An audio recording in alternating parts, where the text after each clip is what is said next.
Hey guys, Bart from TST Industries here.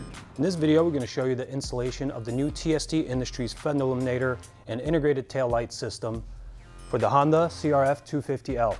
In front of me on the table, you see all the components of the kit made specifically for this bike. As you can see, taillight is a slim form factor compared to this light. It has all the functions of the taillight and signals integrated into one capsule. It is plug and play, one plug, snaps right in, and you're good to go. The bracket system is comprised of 2 steel brackets, and that fastens onto the taillight with 3 screws that are provided for you, and that whole assembly gets installed on the bike. When I do this installation, not on video, it takes me about 5 minutes, so that'll give you the gist of just how easy it is. The taillight itself comes in 2 forms. One is a smoked lens, and the other version is a clear lens. That's basically just an aesthetic thing, and it's up to you to decide.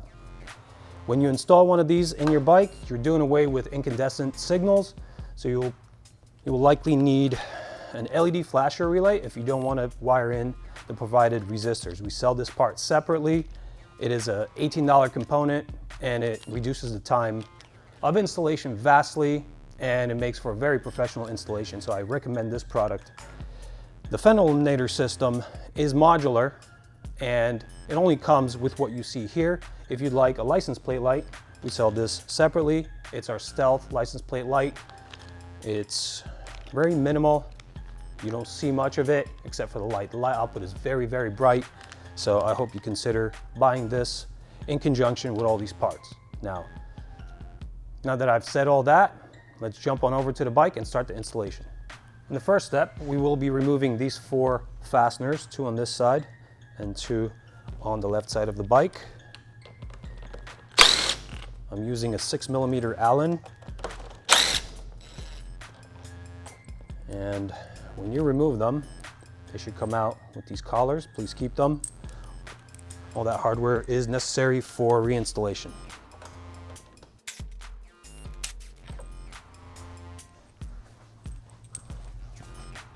And at this point, the seat will come out. We'll just pull it towards the rear of the bike and dislodge it from this clip and this sliding lock. We'll put that to the side. Now we have access to remove this component. Now this component's also held in place by 2 friction fasteners here and here. There are pegs that go into a rubber grommet and basically just work like rivets. So you pull them outboard from the motorcycle, and that releases this component. Here you see the grommet, and the pegs are on the inside here. We'll put that to the side, and now we have access to the rest of the hardware and also the plug that needs to come out to drop this fender. Okay, now we can actually disconnect this connector, unlock it by pressing down on this lock and just withdraw it towards the rear. Now we could unroute this wire. Now we are ready to undo these 2 10mm head screws. These will not be reinstalled. I'm going to switch my tool to a 12mm socket because the rearmost screws are 12mm. And I'm going to support this assembly while I undo the last one because I don't want it to just drop. And that's it. This guy comes out. We can put him to the side and head on over to our table and pre-configure our new Fender Eliminator and integrated taillight so that we could install it back on the bike. All right, so now using a Phillips screwdriver, we will pre-configure this assembly in this order. As you can see here, there's a big slot that is meant to fit the grommet of the taillight. And then on this component, you also have that slot. So that'll just key how these components are assembled onto the taillight. Just keep in mind that from the side, before you put the screws in, it should be in this configuration. So we actually put in slots here instead of holes, and that enables you to move the taillight up and down to adjust it to your liking. I typically like it all the way down.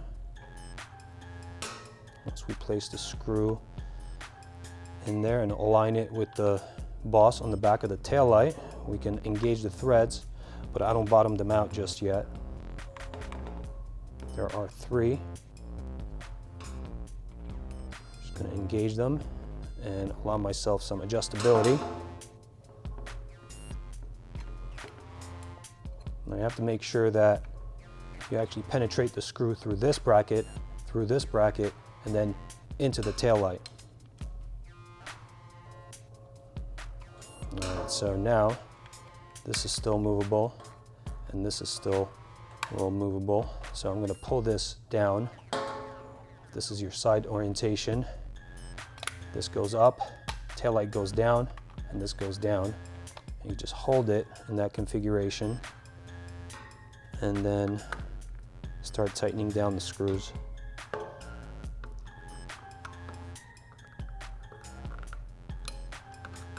You are screwing self-threading screws into plastic bosses. This is a pretty robust method of fastening as long as you don't over tighten them. We use Plastite screws that do not vibrate out with road vibration, so you don't have to really lock them down that tight. You just have to make sure that they're bottomed out and give them a quarter turn. All right, so now this configuration is ready to go. One last part I want to do is use the provided small zip tie through a set of slots here around the wire.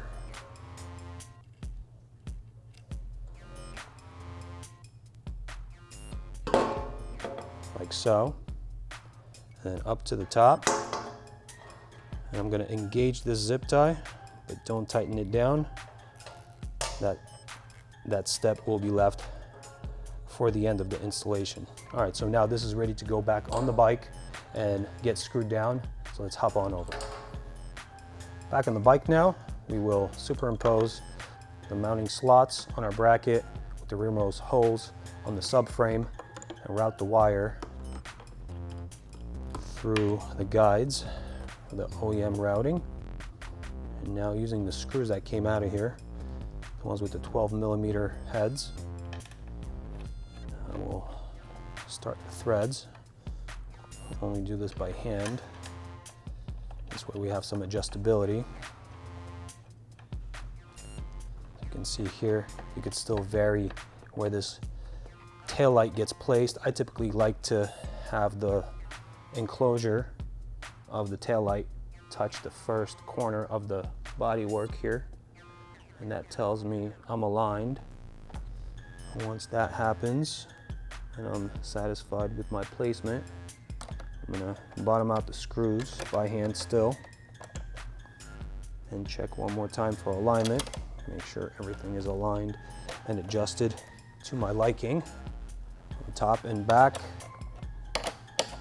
Now I can actually plug this in and then distribute the wire behind the routing guides, just like that. All right, and now I'm just gonna place the wire underneath where I want it and lock down on the zip tie. All right, so now I'm gonna torque down these screws. I'm gonna go to 18 foot-pounds. I do recommend using some thread locking compound on these because these bikes actually do build up a lot of vibration in the rear section. So to keep your screws from vibrating out, I would recommend using blue or red Loctite. We have running light, brake light, and signals. As you can see, this is flashing extremely fast. This happens because we took off the OEM incandescent light bulbs that draw way more current than these LED signals, and they tell your OEM flasher relay to speed up to notify you that something's going on that's not normal on the bike.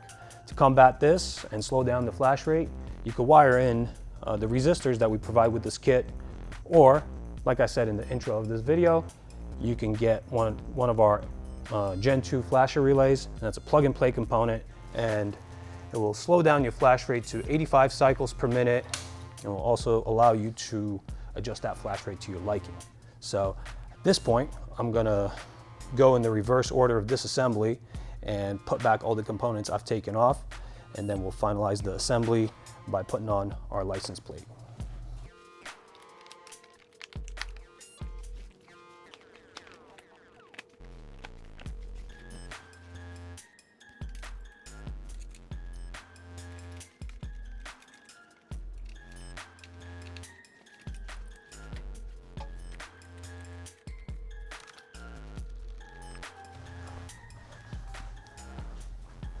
And now we will torque these screws down to 10 foot-pounds.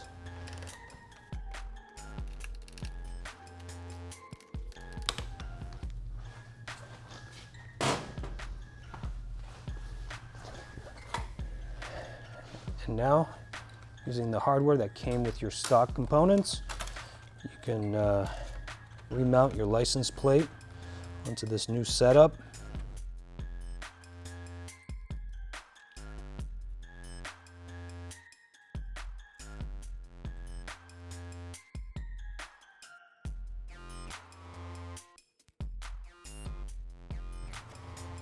And that's it. There you have it. This installation is complete. Bike is ready to go. You know, it's flashing a little bit fast, so you either have to install your resistors or a Gen 2 flasher relay. You can look for that video on our channel. We will show you how to install that component as well. And for this installation, we didn't use a license plate light.